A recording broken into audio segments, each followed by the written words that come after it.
Okay, DIY tayo mga lodi. Tayo po magpapalit ng upholstery ng upuan ng ating motorsiklo. So, nakakuha po tayo ng mga libreng pambalot. May nagsara pong upholstery shop at nanghinayang po tayo doon sa mga nakita nating itatapon nilang synthetic at mga leatherette na pambalot sa mga upuan. So kung tayo po yung magpapagawa sa labas, lowest po siguro na ibabayad natin is 500 bawat upuan ng motorsiklo. Kaya tayo po yung nagsarili na lang na gumawa. Umorder po tayo nito sa Shopee, less than 180 pesos. Yan. So malaki na po yung ating matitipid at marami din po yung ating nakuhang tela, kaya medyo mahaba-habang panahon na tayo pwedeng magpalit ng pambalot ng upuan na wala pong malaking gastos mga kabiyahero.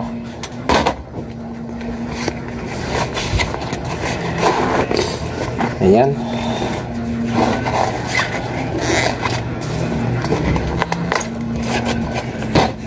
So pangalawang balot na po yan.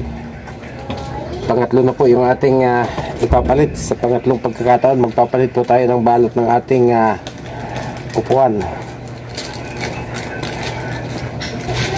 Okay mga loads, ito po yung kanyang original na balot. So kung tutusin, maganda pa po siya. Ang problema po natin, napapagtripan po ng mga pusa. Pinagkakakamot po ng pusa, kung kaya naobliga po tayong magpalit ng panibagong balot. So susunod po susukatan na po natin siya para mapalitan po natin ng bago.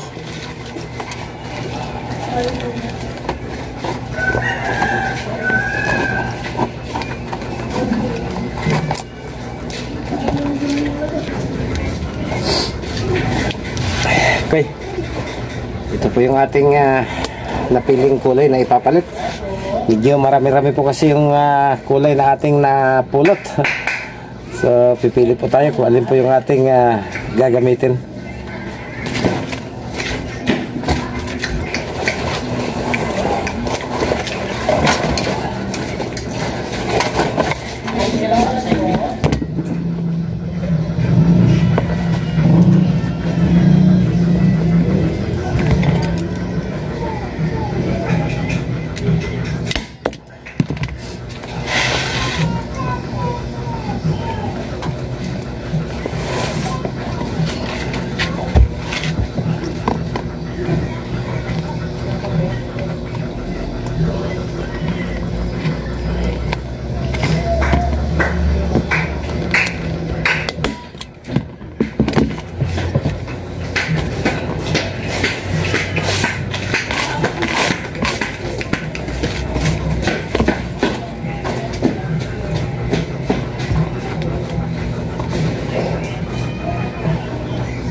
Okay.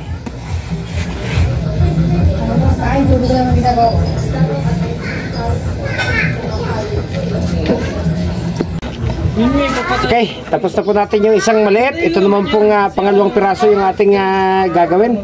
Tinanggal na po natin yung kanyang outer cover. So ito naman po yung ating babalutan mga kabihero. Pwede i-copy ko na lang yung ganyan. Patahiyan ko ng gantong design.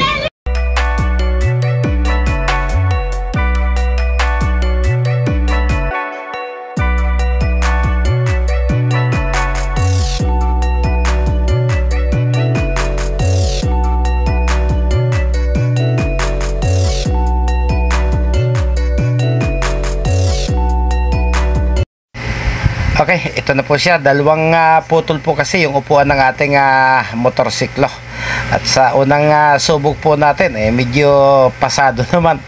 Kahit po sa paningin ng iba nating kasamahang rider, sabi nila, okay naman po yung ating pagkakagawa nitong ating balot ng upuan, mga kabiyahero.